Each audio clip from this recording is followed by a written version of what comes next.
Hello everybody, what we have here today is yet one more knife from AliExpress, so straight off of the slow boat from China. And so this one right here is the Eafengrow Raven. And so recently you may have seen another video I posted where I bought the Bearfly knife from China.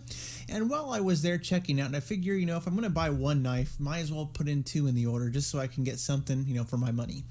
And so Eafengrow, if you're familiar with this brand at all, generally in my opinion, it's not a very well regarded brand. A lot of their stuff is stuff you can buy on Amazon. It's low cost. A lot of the knives Eafengrow sells are clones. And so if you know of this knife being a clone, then please inform me, because as far as I know, this is an original design. So again, that's why I bought it. But I, of course, I'm not always the most informed knife reviewer out there. So that being said, we are taking a look at the Eafengrow Raven. And so what attracted me to this knife, of course, we have a D2 steel blade. I like the shape of the blade right there. You can see it's like a modified Warncliffe, essentially. Nice, big, beefy blade, 3.8 inches, or 3.4 inches, sorry. 3.4 inch blade. Overall length about 7.9 inches. So again, this falls into the category of a mid to full size EDC knife. So as standard, let's make a quick comparison between the Raven here and a couple of knives you may be familiar with. We're going to take a look at the Spyderco Endura. So taking a look at size comparison, in my opinion, pretty comparable, as well as the Kershaw Blur. So all of these knives would fulfill the same role in your pocket as a knife user on a daily basis. Of course, the Raven here, given that it's the Eafengrow brand and that it's from China, is going to come in at a lower price. So this knife is going to cost you about $24. And so this particular one, again, I love the blade steel, the D2 steel. I like the shape of the blade. But what really made me decide to buy this knife over any other I saw on that site is the handle, actually. And I love the shape. So if you take a look at this handle shape, it's almost like a coffin shaped handle that you see on a lot of traditional Bowie knives. See it where it's narrow in the middle and then it flares out towards the rear, and it's nice and rounded.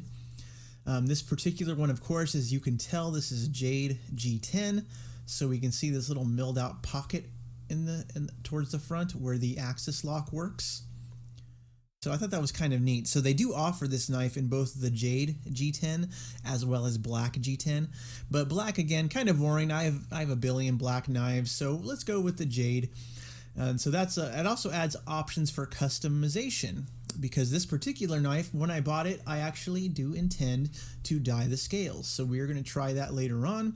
So not, of course, in this video, or maybe I'll add it on at the end if I can, if it works out well. But of course, this knife, as we can see, it does have a deep carry pocket clip. Nice, shiny satin pocket clip there. And it is one position only. So it is right hand carry. Only one position tip up carry. So that's unfortunate, given a lot of the knives in this price point are offering multiple carry options. But at least it's deep carry, so I guess that's a positive that we can say about it there. The screws on it are not flush with the handle. They protrude a little bit. Not that it would really matter, but we do see we have a black G10 spacer as well. But what again is impressive for this knife, take a look inside the frame. You can see all of the holes because they decided to skeletonize the liners. And I always like to see that kind of attention to detail. So it's nice they did that, because that means they're thinking about weight. Because a lot of knives coming straight out of China, designed straight out of China, are not thinking about weight. So you get a nice pocket brick when it arrives. So let's check out the weight of this knife. So overall, a little over 4 ounces, 4.12 ounces, and it feels about that weight. So it's a medium large EDC knife, and the weight reflects that. So taking a look at the Raven, one thing that did not quite appear to me in the pictures, but in hand I realize it being somewhat of an issue, is actually opening the knife, because as you notice we have an opening slot right here, and so when the knife is shut, you get your thumb in there and you can flick it open. But as you can see with the scale, there's not a lot of room to get your finger in there. So it's not hard. It's just not super easy to flick out. But what helps with opening the knife, the axis lock on this knife is actually very well done, very smooth right out of the box. I mean, just releasing it, you can see it just flops right out. Very easy to flick open and closed with just the axis lock action. And given that Benchmade, their patent for the axis lock is officially expired, you know, I personally have no problem with other companies taking the design and using it. You know, so 5 years ago, that might have been a concern in my book, but today it's not. So we are seeing quite a few AliExpress China-made knives use the axis lock, and there's that legal question not quite there anymore, you know? So you still may not like it, but it is definitely legal in my book. But the big question here is, a lot of people do not like Eafengrow in the knife community simply because as a company, they do clone knives. I would say most Chinese companies do clone knives, or they have at one point in their company history, just because the laws in China are very lax regarding copyright, regarding trademark. So they're just going to take whatever they think is going to sell and make it. So they're very capitalist in that way, but it is at the cost of American production. So this particular knife, again, like I mentioned earlier, I don't think it's a clone of anything, and if I'm wrong, then please do comment below. But in my limited research I could find, this is an original Eafengrow design. You know, maybe they stole it from another Chinese company, but I don't, as far as I know, I don't think they did. But what really, of course, excites me about this knife is these jade scales, these jade G10 scales.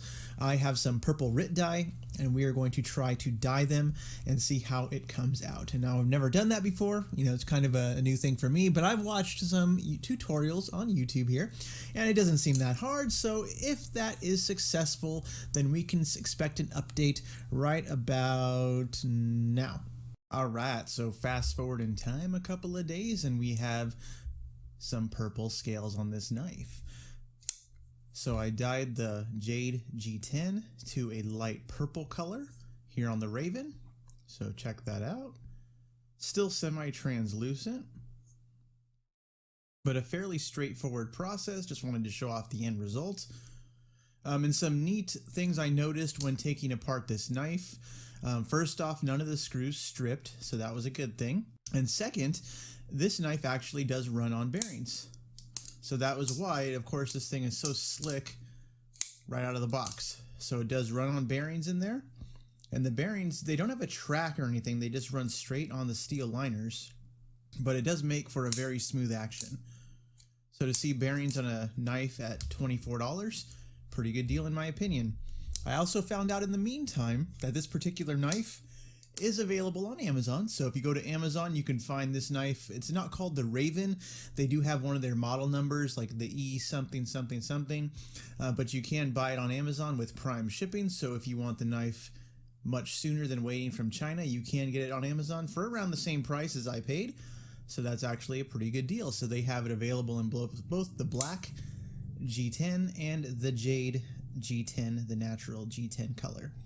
So just wanted to share that with everybody, but you can check out the purple tones. Very nice. And again, I don't know why I chose purple. It's just a very nice color, but pretty impressive overall. So if you have any questions about this knife or anything that you want to mention on the channel, please do leave a comment below. I always enjoy reading those. Let's transition back to the original color, and I'll say my goodbyes there. 1, 2, 3. So in the end, whether it was successful or not, if you have any questions about the Eafengrow Raven, please do leave a comment below. Tell me if you like it, tell me if you hate it. But that being said, I think that's all we have to look at for the Eafengrow. Hope you enjoyed watching, and again, I always enjoy your comments on my videos, so please do leave one below. Thanks everybody. Bye-bye.